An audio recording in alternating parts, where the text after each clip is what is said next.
Hello guys, आप सभी की प्रिपरेशन कैसे चल रही है। तो अभी हम लोग करेंगे कुछ क्वेश्चंस। ठीक है, डेली हम लोग क्वेश्चंस करते हैं और अभी हम लोग कुछ क्वेश्चंस करेंगे। देखिए, अभी हम लोग मनी एंड बैंकिंग के क्वेश्चंस करेंगे। देखिए, यहाँ पे देख सकते हैं कुछ क्वेश्चंस मैंने लिख के रखे हैं, इसको हम लोग डिटेल में करने वाले हैं।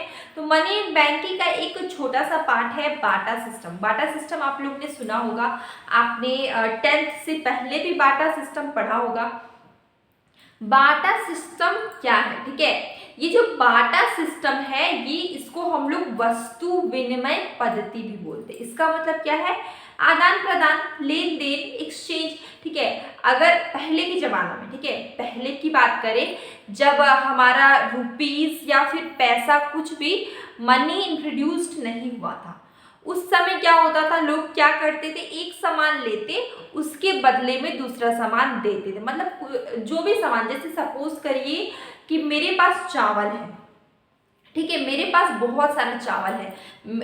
मेरे घर मतलब फैमिली बिजनेस से हम लोग धान की खेती करते हैं, ठीक है, और मेरे पड़ोस में किसी के पास है जूते, वो जूता बनाता है, ठीक है। तो अगर मुझे जूता या चप्पल खरीदना होगा तो मैं उसे चावल दूंगी, बदले में मैं जूते ले लूंगी।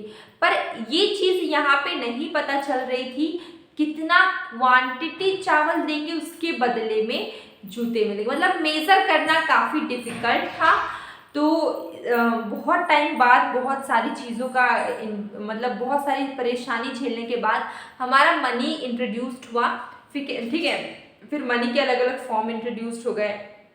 नोट, पहले भारी भारी सिक्के आते थे, सोने के, चांदी के, मेटल के, कॉपर के। उसके बाद फिर हमारा उसके बाद हमारा रुपीस आया, फिर बैंक मनी आया, उसके बाद अभी क्रेडिट कार्ड्स आए। ठीक है, तो इस तरीके से मनी का इवोल्यूशन हुआ।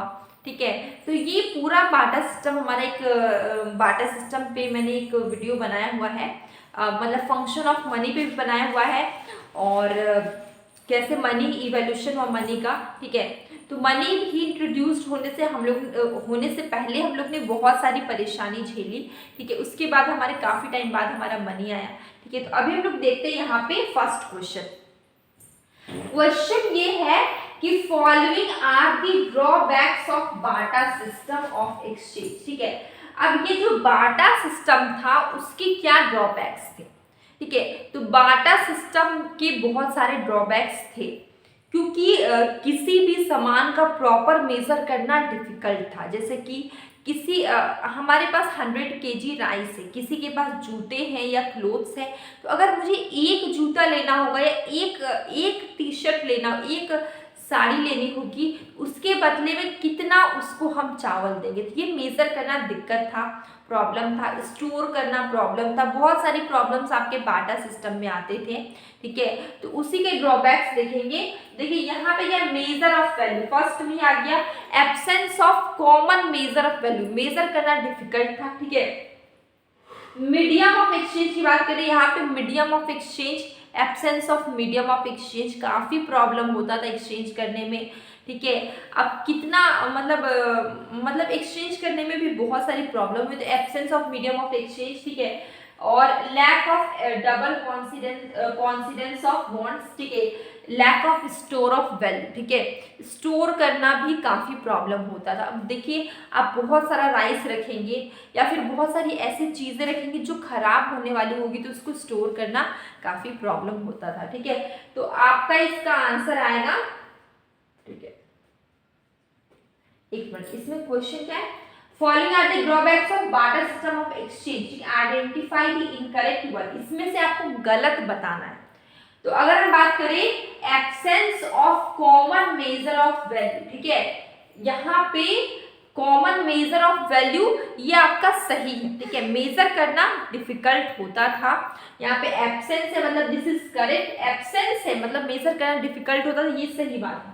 ठीक है, absence of medium of exchange. ठीक है, मीडियम ऑफ एक्सचेंज एब्सेंस था, तो ये आपका सही में, सॉरी, ये आपका सही है। ठीक है, absence of common measure of value is correct, absence of medium of exchange. ठीक है, मीडियम ऑफ एक्सचेंज आपका सही, इनकरेक्ट है, इनकरेक्ट है। ठीक है, मीडियम ऑफ एक्सचेंज क्या आपका इनकरेक्ट है, तो आपका आंसर होगा बी। मीडियम ऑफ एक्सचेंज क्या है, incorrect, absence of medium of exchange.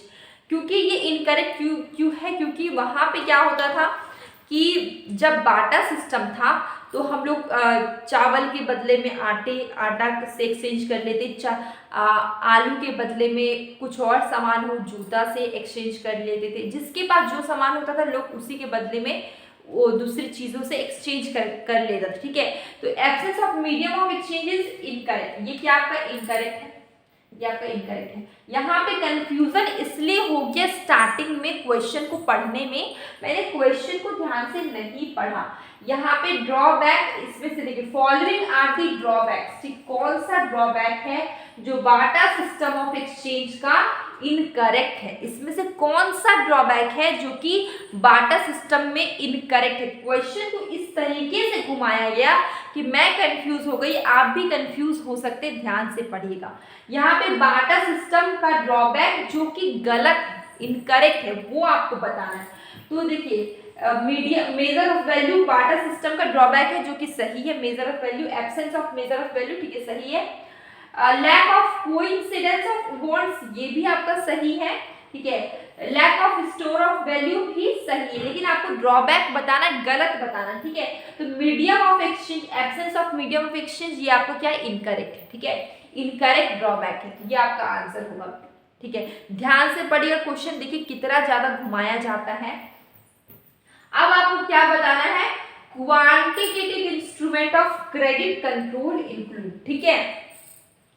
Credit control में दो टाइप्स होते हैं, first is quantitative, second is qualitative. तो आपको क्या बताना है, क्वांटिटेटिव इंस्ट्रूमेंट, ठीक है, bank rate, open market operation, cash reserve ratio, all of the above, ठीक है। तो ये जितने भी ऑप्शंस दिए हुए हैं ऑल आर करेक्ट। पूछिए क्यों?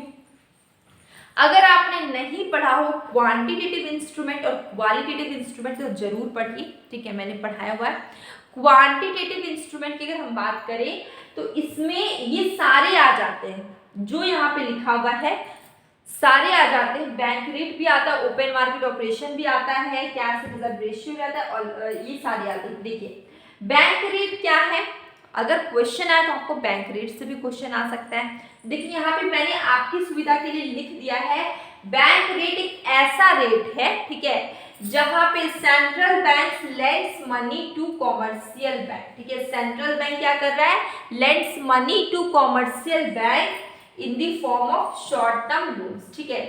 सेंट्रल बैंक उधार दे रहा है कॉमर्शियल बैंक को, क्यों, किसमें, शॉर्ट टर्म लोन में, ठीक है, किसमें दे रहा है, शॉर्ट टर्म लोन में, ठीक है। यहाँ पे लिखा हुआ है साफ साफ, central bank lends money to commercial bank, उधार दे रहा है कॉमर्शियल बैंक को शॉर्ट टर्म लोन में, इसको हम लोग बोलते हैं बैंक रेट, ठीक है। रेपो रेट की अगर हम बात करें, रेपो रेट क्या है, यहाँ पे मैंने लिख दिया है।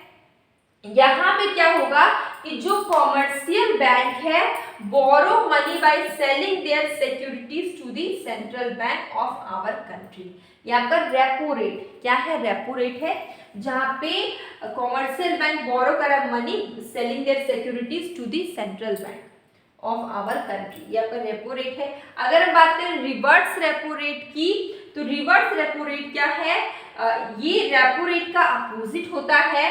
ये क्या है, absorb the liquidity in the market, जो मार्केट में जो लिक्विडिटी है उसको एब्सॉर्ब कर लेता है, बोरोविंग पावर जो है उसको क्या करता है, रिस्ट्रिक्ट कर देता है इन्वेस्टर्स के, ठीक है। तो जो रीपर्चेस रेट है, सॉरी ये क्या है, रिवर्स रेपो रेट है, इसको हम लोग रीपर्चेस रेट बोलते हैं, रिवर्स रेपो रेट है। ये क्या करता है, जो भी लिक्विडिटी है उसको एब्सॉर्ब कर लेगा, ठीक है, और कैसे एब्सॉर्ब करेगा, ये रिस्ट्रिक्ट कर देगा बोरोविंग पावर ऑफ इन्वेस्टर, जो भी इन्वेस्टर है उसके बोरोविंग पावर को रिस्ट्रिक्शन लगा देगा, ठीक है। इससे वो क्या करेगा, इससे वो एब्सॉर्ब कर देगा लिक्विडिटी को, ठीक है। इसके बाद आता है SLR, इसको बोलते हैं स्टैट्यूटरी लिक्विडिटी रेशियो, ठीक है। ये क्या होता है आपका, government term for the reserve requirement that commercial bank are required to maintain in the form of cash gold PSU, ठीक है। जब भी आप लोन लेने के लिए जाते हैं तो आप कोई ना कोई सिक्योरिटी देते हैं, गोल्ड हो और किसी और तरीके का होता है, ठीक है। तो यही है कि आरबीआई जब भी लोन लेने से पहले वो सिक्योरिटी को क्या करना होता है, अप्रूव करवाना होता है। तो देखिए RBI approve security before providing credit to the customer, ठीक है। तो वही एसएलआर वही है कि यहाँ पे क्या है, लोन लेने से पहले हम लोग सिक्योरिटी देते हैं, उसको अप्रूव करता है, उसके बाद आपको मिलता है, ठीक है। एसएलआर क्या है, स्टैट्यूटरी लिक्विडिटी रेशियो है, government term for the reserve requirement. यहाँ पे क्या कमर्शियल बैंक को रिक्वायर, उसको चाहिए, उसको क्या करना है, वो require to maintain in the form of cash, gold, PSU, bond and reserve, ठीक है। यहाँ पे क्या एक तरह का हम लोग रिजर्व रखते हैं, ठीक है, कॉमर्शियल बैंक, ठीक है, देती है रिजर्व क्या चीज के थ्रू, पीएसयू, ठीक है, गोल्ड और यहाँ पे देखिए कैश के रूप में, कुछ ना कुछ बॉन्ड के रूप में रिजर्व रखती है, ठीक है। तो यहाँ पे क्या है, statutory liquidity ratio government term है, एक रिजर्व है, ये क्या एक रिजर्व रिक्वायरमेंट है, जहाँ पे कॉमर्शियल बैंक का रिक्वायर टू मेंटेन, ठीक है, मेंटेन करते in the form of cash, gold और पीएसयू बॉन्ड, ठीक है। ये सब वो रखती है अपने पास, क्योंकि हम लोग लोन लेने के लिए जाते हैं तो हम लोग कुछ ना कुछ सिक्योरिटी देते हैं। वैसे ही आरबीआई क्या करती है, अप्रूव करती है सिक्योरिटी बिफोर प्रोवाइडिंग लोन, ठीक है। वो कैसे भी हो सकता है, गोल्ड हो सकता है, पीएसयू हो सकता है, बॉन्ड हो सकता है, कैश हो सकता है, किसी भी तरीके से, ठीक है।